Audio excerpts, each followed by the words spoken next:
तो हेलो बच्चों, कैसे हैं? उम्मीद करते हैं आप अच्छे होंगे और आपकी पढ़ाई अच्छे से चल रही होगी। मैं विनोद सर आपका ब्राइट फ्यूचर क्लासेस में एक बार फिर से स्वागत करता हूं। तो बच्चों, हमारा अवकलज के अनुप्रयोग चल रहा था। तो अवकलज के अनुप्रयोग में हम एक्सरसाइज 6.2 को सॉल्व कर रहे थे।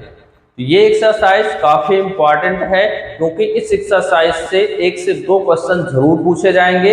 ये एक्सरसाइज में जो भी क्वेश्चन है बहुत लंबे क्वेश्चन नहीं होते हैं क्योंकि उसमें आपको समझना ज्यादा होता है।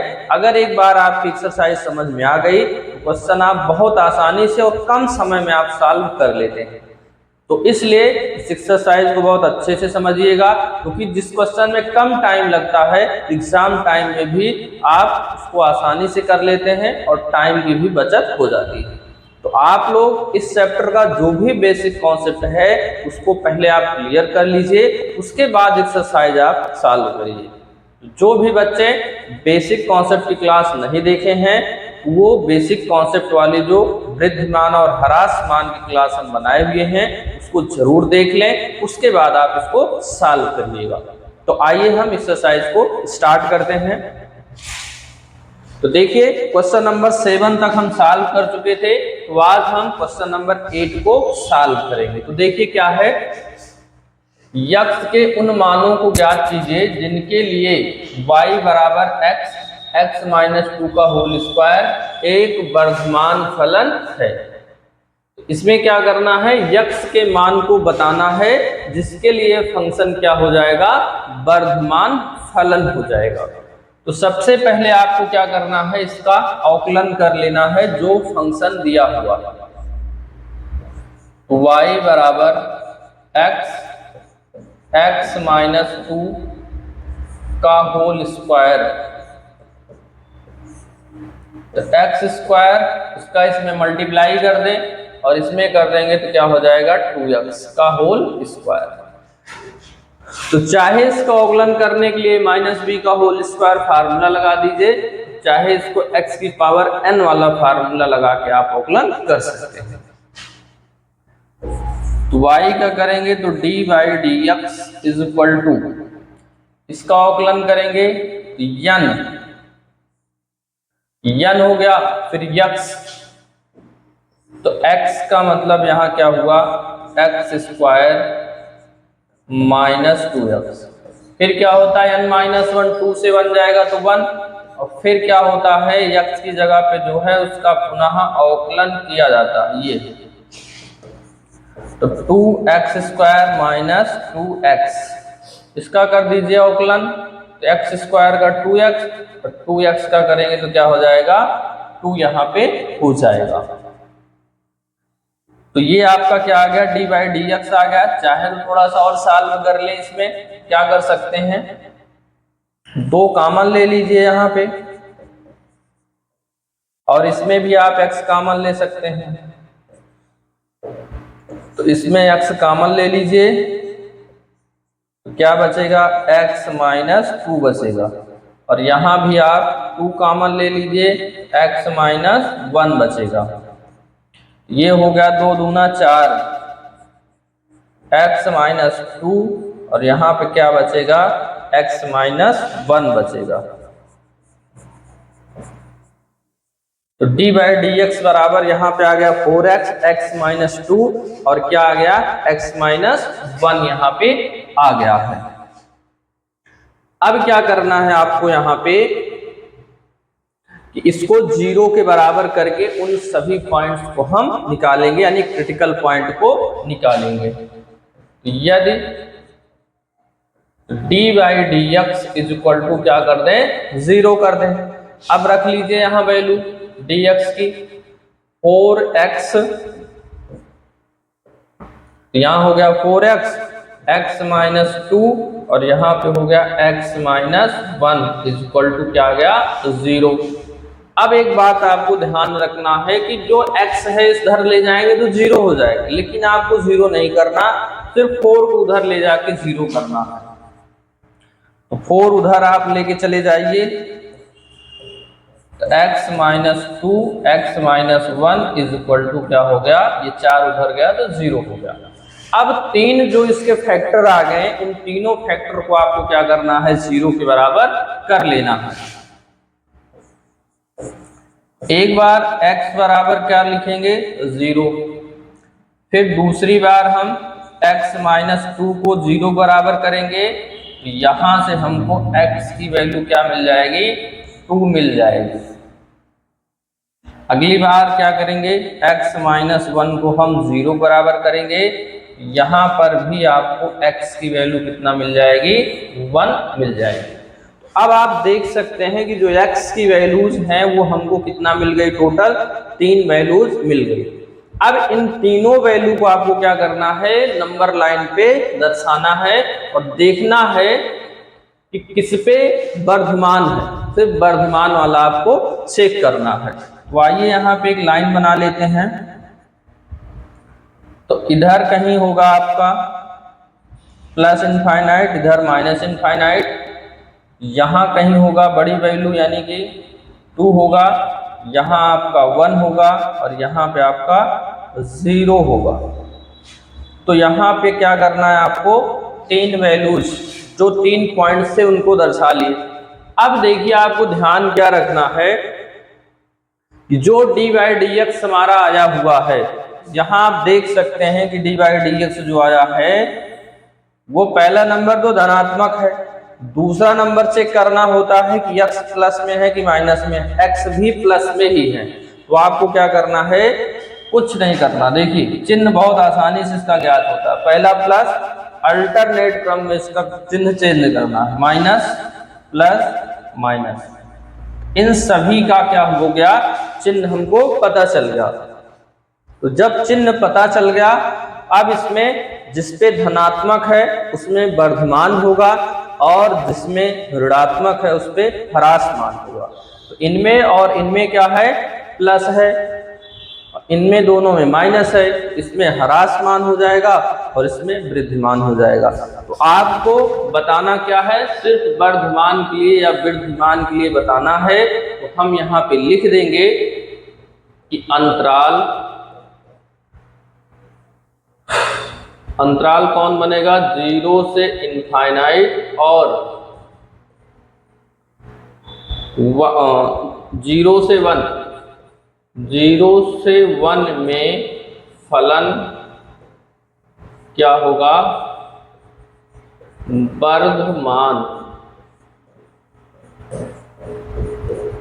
वर्धमान होगा। तो यही आपका क्या आ जाएगा, आंसर आ जाएगा। तो आप लोग इसको नोट कर लीजिए। चलिए हम अगला क्वेश्चन अब देखते हैं।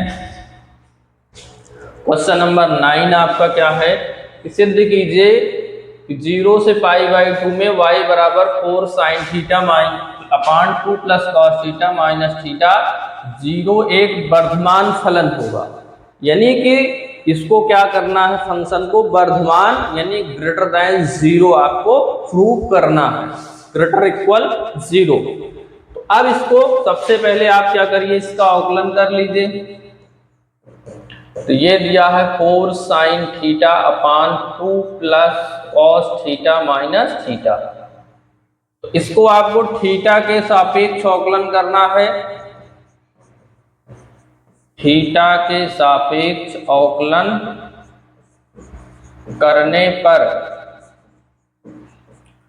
तो y है तो d बाई डी थीटा, ये आपका कैसा है, अंशहर के रूप में है। इनमें अंशहर का फार्मूला लगाइए। तो फार्मूला क्या होता है, हर 2 प्लस कॉस थीटा, फिर अंश का अवकलन 4 हो गया, साइन का अवकलन करेंगे तो कॉस थीटा माइनस क्या होता है, अंश 4 साइन थीटा, फिर क्या होता है अंश का अवकलन 2 का करेंगे तो 0, कास का करेंगे तो माइनस साइन थीटा अपान फिर होता है हर स्क्वायर 2 प्लस कॉस थीटा का होल स्क्वायर, और थीटा का करेंगे तो क्या हो जाएगा आपका 1। जिस तरह x होता था उसका 1 हो जाता था, तो थीटा है तो कितना हो गया 1 यहाँ पे हो गया।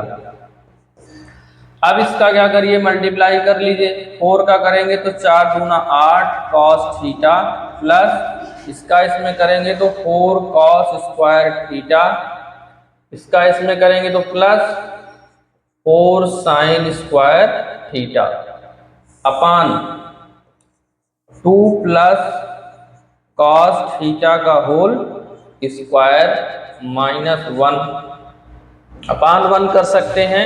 अब इसमें कुछ देखिए जुड़ घट रहा है कि नहीं, कुछ भी इसमें जुड़ घट नहीं रहा है, तो क्या करिए हर का हर में गुणा करके सॉल्व करिए। 2 प्लस cos थीटा का होल स्क्वायर 1 का करेंगे तो यही आ जाएगा 4 cos theta plus 4 cos square theta plus 4 sign square theta, ये आ गया। इसका इसमें कर लीजिए तो वही आ जाएगा, यानी कि 2 प्लस cos थीटा का होल स्क्वायर आ गया। तो d by d x is equal to, इसमें देखिए कि आप 4 कॉमन ले सकते हैं, इसी साथ में हम 4 कॉमन ले लेंगे। तो 4 कॉमन लेंगे तो sign square theta plus cos square theta, और यहां देख रहे हैं कि a माइनस बी का होल स्क्वायर फार्मूला हो, a प्लस बी का होल स्क्वायर फार्मूला बन जाएगा। तो कर दीजिए a स्क्वायर यानी कि 2 दूना 4 प्लस बी स्क्वायर यानी कि cos square theta plus 2ab, तो 2ab यानी 2 दूना 4 cos theta upon 2 plus cos theta का होल स्क्वायर हो गया। अब देखिए यहाँ पे 8 cos थीटा और इसकी वैल्यू फार्मूला होता है sine square theta plus cos square theta is equal to 1 होता है। ब्रैकेट हटा दीजिए तो माइनस हो गया, ये भी माइनस हो गया और ये भी माइनस हो गया, अपान है 2 प्लस cos थीटा का होल स्क्वायर। तो अब देखिए ये 4 है, ये 4 है, एक प्लस का एक माइनस का कैंसिल हो जाएगा, 8 से 4 घटेगा तो 4 cos थीटा और ये आ जाएगा cos square theta upon 2 plus cos theta का होल स्क्वायर, इतना आ गया। अब इसमें आप क्या कर सकते हो, ऊपर देखो कि कॉमन मिल सकता है हमको cos थीटा, इसको cos थीटा कॉमन ले लीजिए, यहां बचेगा 4 माइनस cos थीटा और नीचे बचेगा 2 प्लस cos थीटा का होल स्क्वायर। तो ये d बाई डी एक्स की वैल्यू यहाँ पे आपको मिल गई, cos theta 4 minus cos theta upon 2 plus cos theta का होल स्क्वायर। इसको आपको क्या दिखाना है, वर्धमान फलन दिखाना है, और किस अंतराल में दिखाना है, 0 से π/2 अंतराल में आपको वर्धमान दिखाना है। तो उसके लिए आपको क्या करना पड़ेगा, सबको 0 या 0 से बड़ा इसको अगर हम दिखा दें तब ये वर्धमान प्रूव हो जाएगा। तो टोटल 3 अलग अलग फंक्शन इसमें बन रहे हैं, इसको आप दिखाइए, फिर इसको दिखाइए और फिर इसको दिखाइए, आप इन सबको आप दिखाइए 0 से बड़ा। एक एक फलन हम ले लेते हैं, तो पहला हम इसको लेते हैं, तो 0 से π/2, 0 से π/2 में cos जो होता है, cos थीटा ग्रेटर देन क्या हो जाएगा, 0 इसमें सम्मिलित है, ग्रेटर इक्वल कितना होगा, 0 होगा, क्योंकि ये पहले चतुर्थांश में है। तो पहले चतुर्थांश में जो होता है वो cos प्लस ही होता है भाई, cos 0 की वैल्यू 1 हो जाएगी, 90 की वैल्यू 0 हो जाएगी, इससे कम होगा नहीं, तो ये आपका आ गया। उसके बाद ये वाला ले लीजिए, दूसरा वाला, तो 0 से π/2 में 4 माइनस cos थीटा भी ग्रेटर देन 0 होगा। क्यों होगा, क्योंकि आपको पता है कि जो cos थीटा की वैल्यू होती है वो हमेशा -1 से 1 तक ही होती है, चाहे जो भी वैल्यू आप थीटा के यहाँ रख देंगे, बाकी तो थीटा की वैल्यू यही रखना है, तो ज्यादा से ज्यादा 0 आएगा, कम से कम 0 आएगा, या ज्यादा से ज्यादा 1 आएगा, तब भी ये धनात्मक ही होगा। तो ये भी आपका हो गया। तीसरा आपका ये वाला हुआ। तो चलिए यहाँ पे लिख दे रहे हैं तथा 0 से पाई बाई 2 में 2 प्लस कॉस थीटा का होल स्क्वायर, ये भी ग्रेटर देन कितना होगा, 0 ही होगा। यानी कि यहाँ पे आप रखेंगे कोई भी वैल्यू 0 से लेके 90 तक, वो 0 आएगी या तो 1 आएगी, और उसके बाद अगर 0 आएगी तो 2 बचेगा, 1 आएगा तो 3 आएगा। ये तो 0 से बड़ा ही होगा। ये बात इसमें आपको समझना है। तो ये जितने भी वैल्यू ये हमारे पार्ट थे, उन सभी को 0 या 0 से बड़ा हम क्या कर दिए, दिखा दिए। अब हम एक साथ क्या लिखेंगे, तो चलिए यहाँ पे थोड़ा सा जगह है, यहीं पे हम लिख दे रहे हैं अतः D by d x greater equal 0 होगा। यहाँ पे चलिए लिख दे रहे हैं अंतराल 0 से पाई बाई 2 में क्या हो गया, अंतराल 0 से पाई बाई 2 में D by d x greater than 0 होगा। अतः फलन अंतराल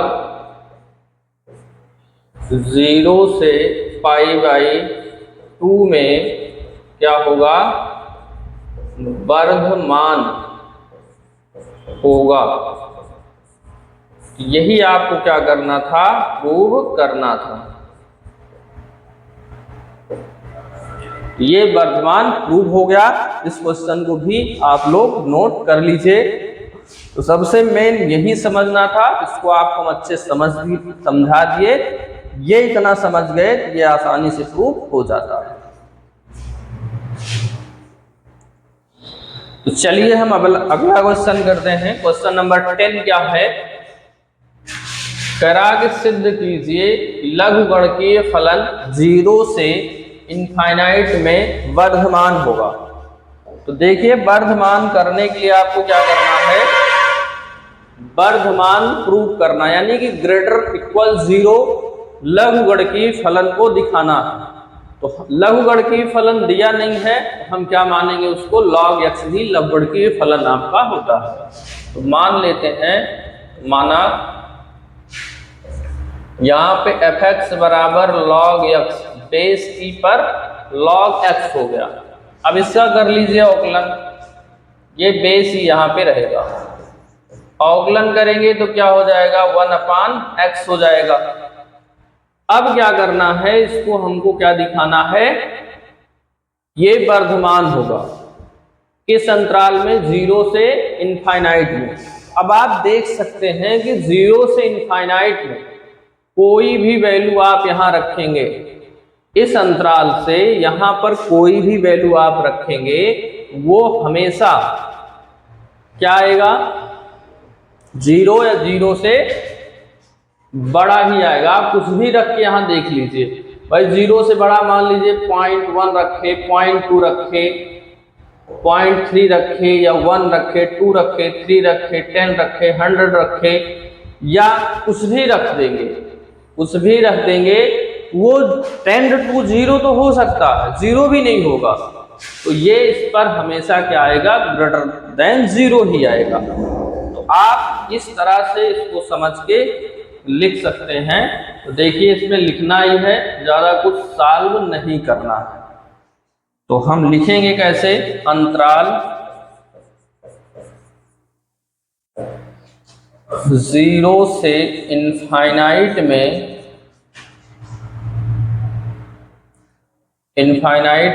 f dash x greater than 0 होगा।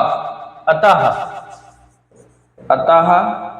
लघुगणकीय फलन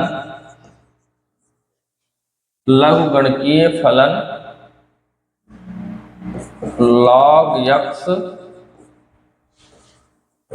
अंतराल 0 से π/2 में क्या होगा, वर्धमान होगा।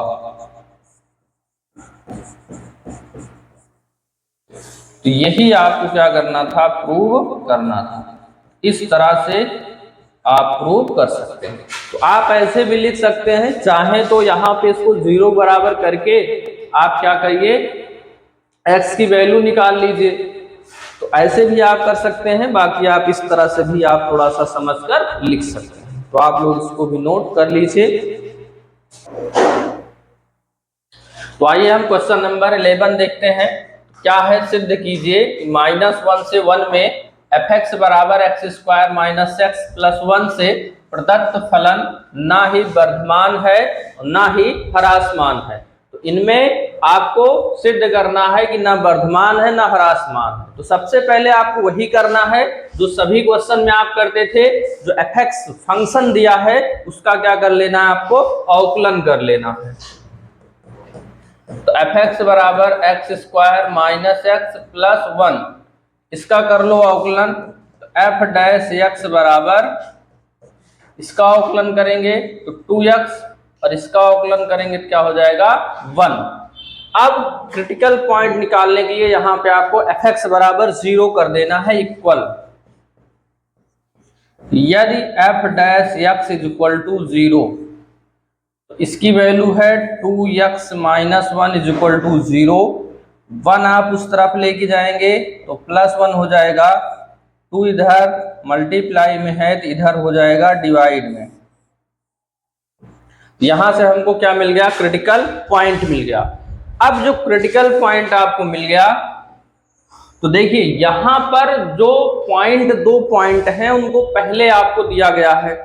तो जब पहले आपको यहाँ पे दिया गया है, तब जब हम नंबर लाइन पे यहाँ पे दर्शाते थे, दर्शाने के बाद जो चिन्ह उसका पता करते थे, वहां बेबी कर्व मेथड का यूज करते थे। लेकिन यहाँ जब पहले से पॉइंट दे दिया है, वह रूल कभी कभी गलत हो जाएगा, इसलिए आपको वो रूल नहीं यूज करना है। एक दूसरा रूल यूज करना है जो आपको नहीं बताए हैं, यहाँ पे आप उसको समझ लीजिए। ये रूल सभी क्वेश्चन में आप लगा सकते हैं। तो आइए हम देखते हैं कैसे ये सॉल्व होगा।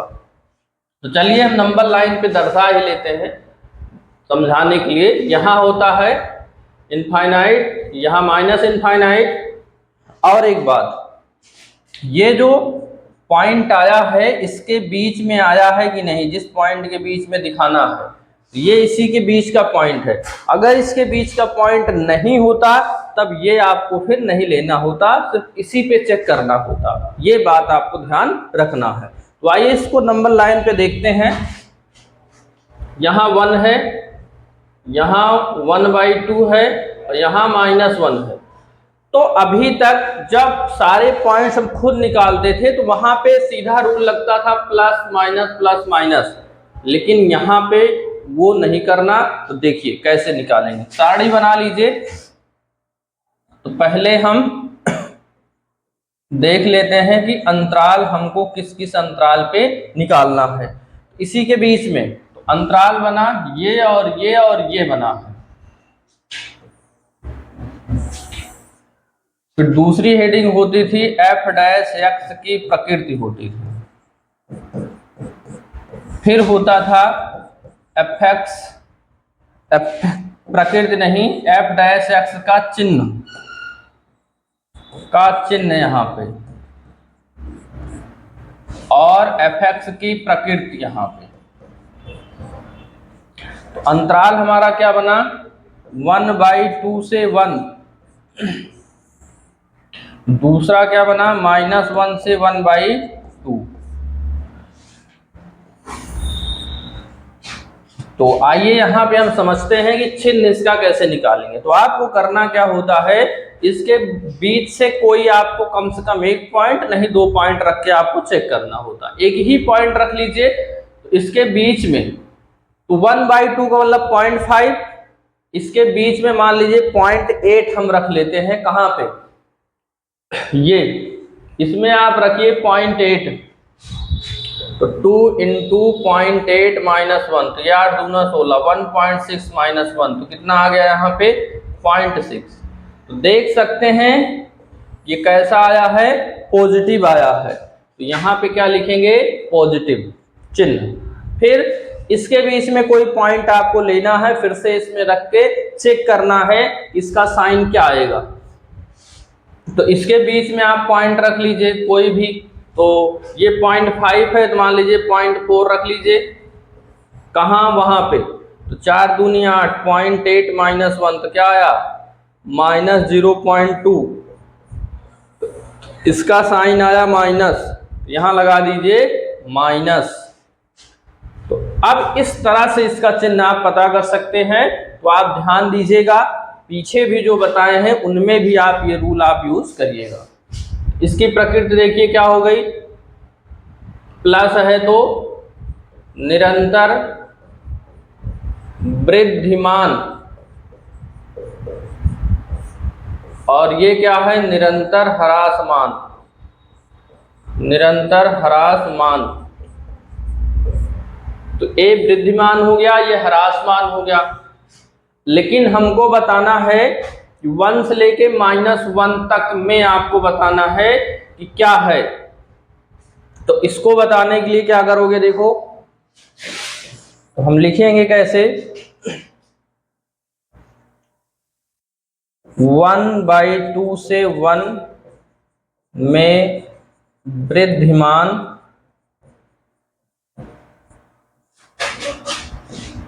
-1 से 1/2 में ह्रासमान है। अतः अंतराल -1 से 1 में ना वृद्धिमान ना ह्रासमान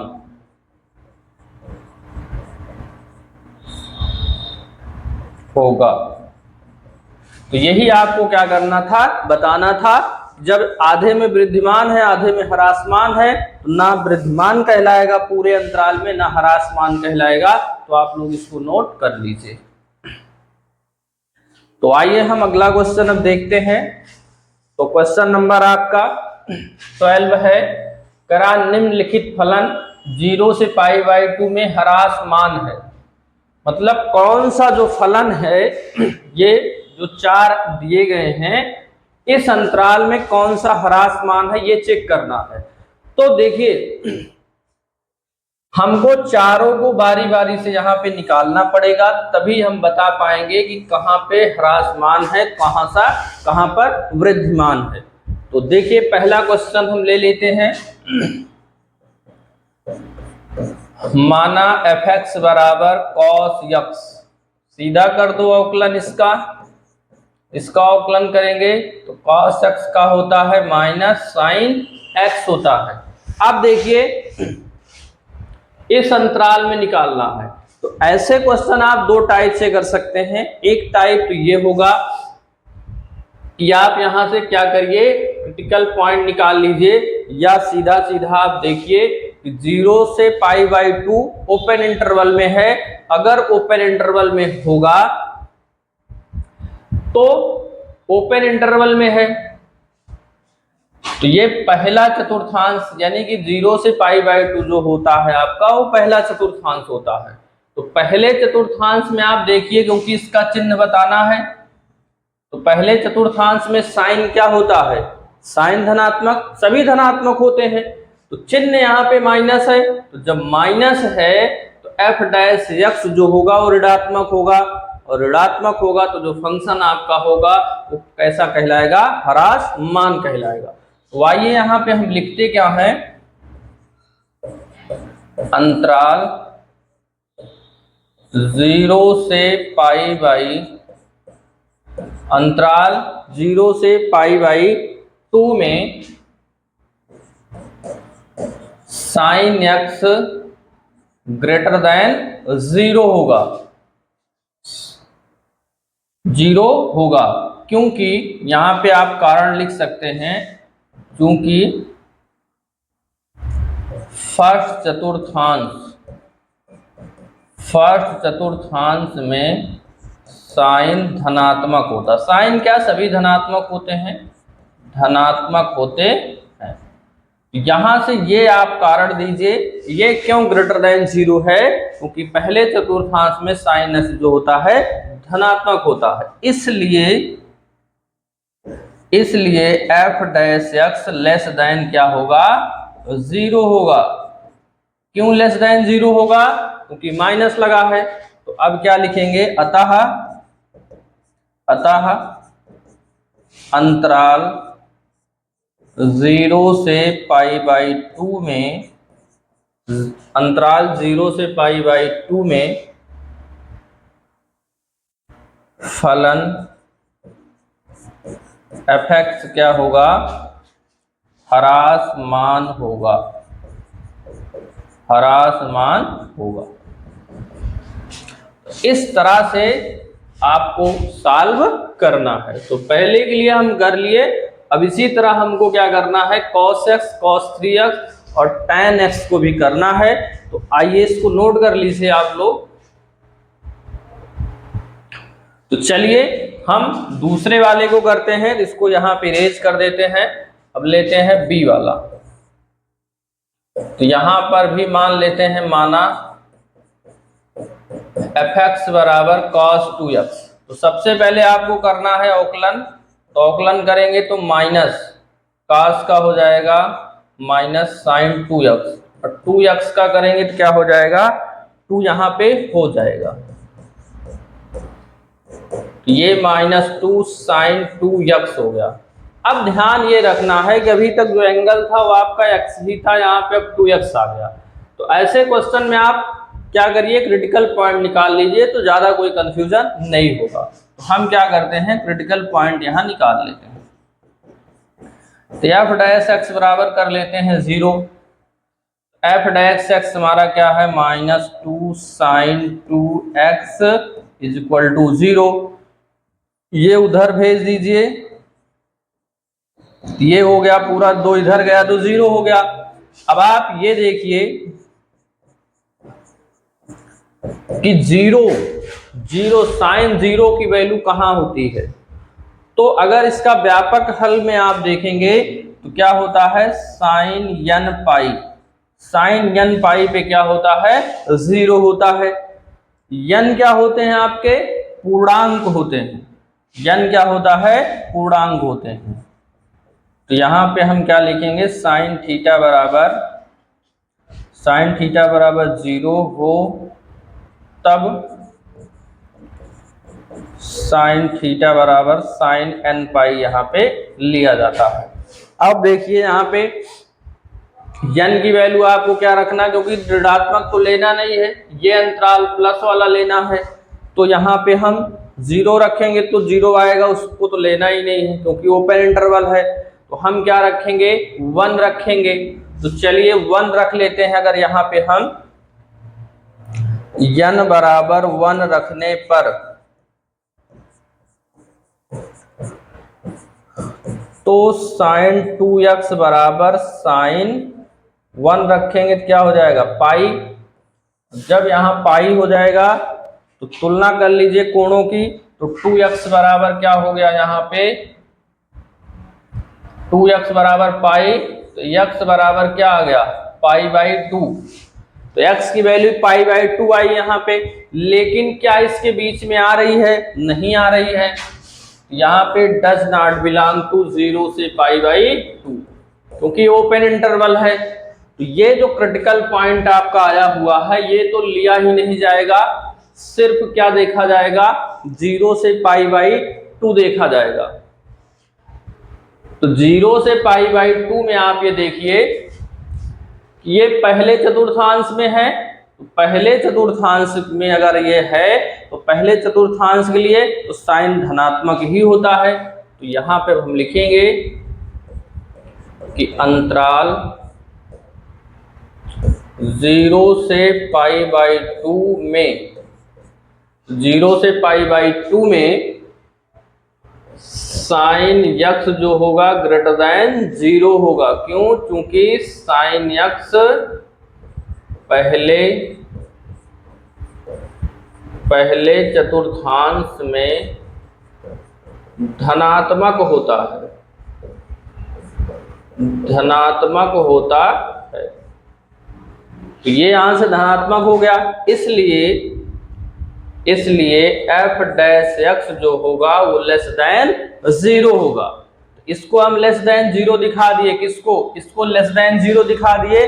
इसका मतलब ये हुआ अतः अंतराल 0 से π/2 में फलन fx क्या होगा? ह्रासमान होगा, ह्रासमान होगा। ये आपका क्या आ गया? आंसर आ गया। तो इसको आपको इस तरह से करना है, इसको भी आप लोग नोट कर लीजिए। तो चलिए, इसको आप नोट कर चुके होंगे। अब इसका तीसरा वाला भी आपको बता देते हैं कैसे होगा। इसको हम रेज कर देते हैं। तो देखिए, माना fx बराबर cos 3x, fx बराबर क्या हो गया? cos 3x हो गया। अब इसका कर लीजिए आप अवकलन, cos का हो जाएगा sin 3x, तो 3x का करेंगे तो 3, तो f डैश x बराबर आ गया -3 sin 3x। तो ध्यान दीजिए यहाँ पे फिर एंगल जो है x से बढ़ गया है, यहाँ क्रिटिकल पॉइंट निकाल कर करिए, ज्यादा सही रहेगा। तो देखिए, तो आप इसको f डैश x को कर दीजिए 0 बराबर, तो -3 sin 3x बराबर हो गया 0। इसको उधर भेज दीजिए, उधर भेज देंगे तो 0 हो जाएगा। अब फिर से वही रूल जो अभी आपको बताए कि 0 साइन किस पे वैल्यू देता है? साइन n पाई पे जो होता है वो हमेशा 0 वैल्यू देता है। अब n की वैल्यू आप रख लीजिए, 0 तो रखना नहीं है क्योंकि 0 रखेंगे तो 0 आ जाएगा, तो 0 ऐसे भी नहीं लेना है, तो 0 नहीं लेंगे, 1 रखेंगे। तो 1 रख दीजिए, तो साइन 3x बराबर 1 रखेंगे तो क्या हो जाएगा? पाई हो जाएगा।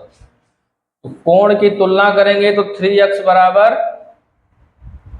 पाई आया है, तो x बराबर क्या आ गया? π/3 आ गया, यानी कि 60। तो इसके बीच में तो आ रहा है, तो यहाँ पे क्या रखेंगे? बिलोंग टू 0 से π/2 यहाँ पे आ चुका है। अब क्या करेंगे?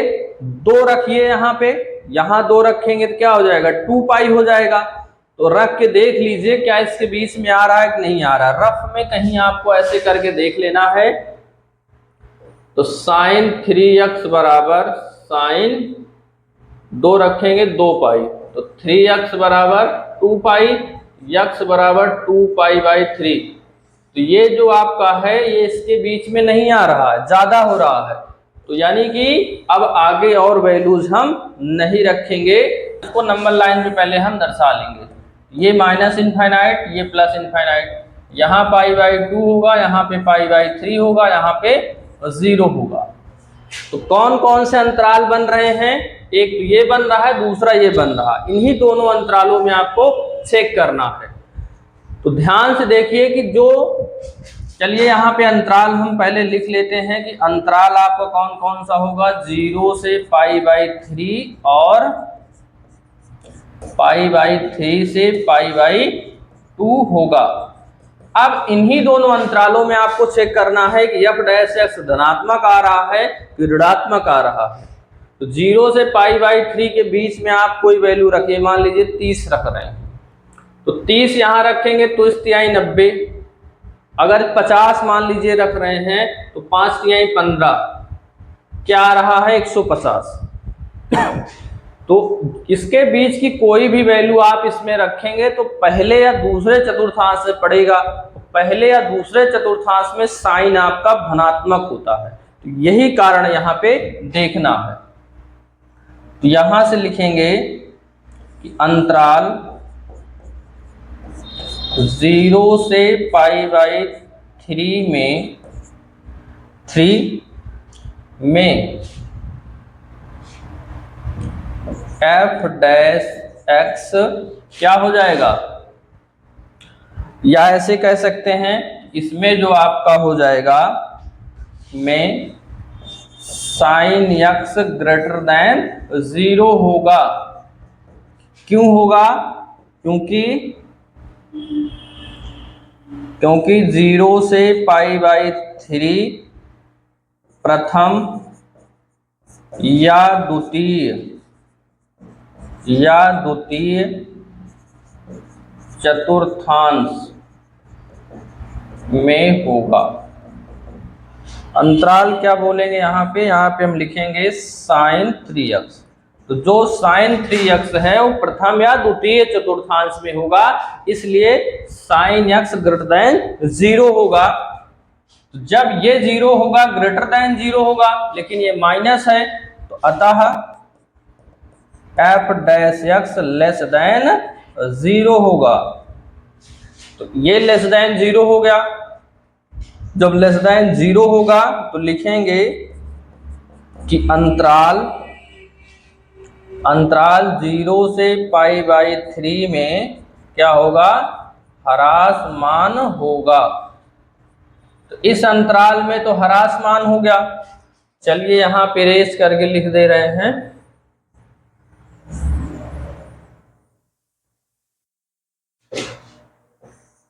अब दूसरा अंतराल हम यहाँ पे ले लेते हैं, कौन सा है,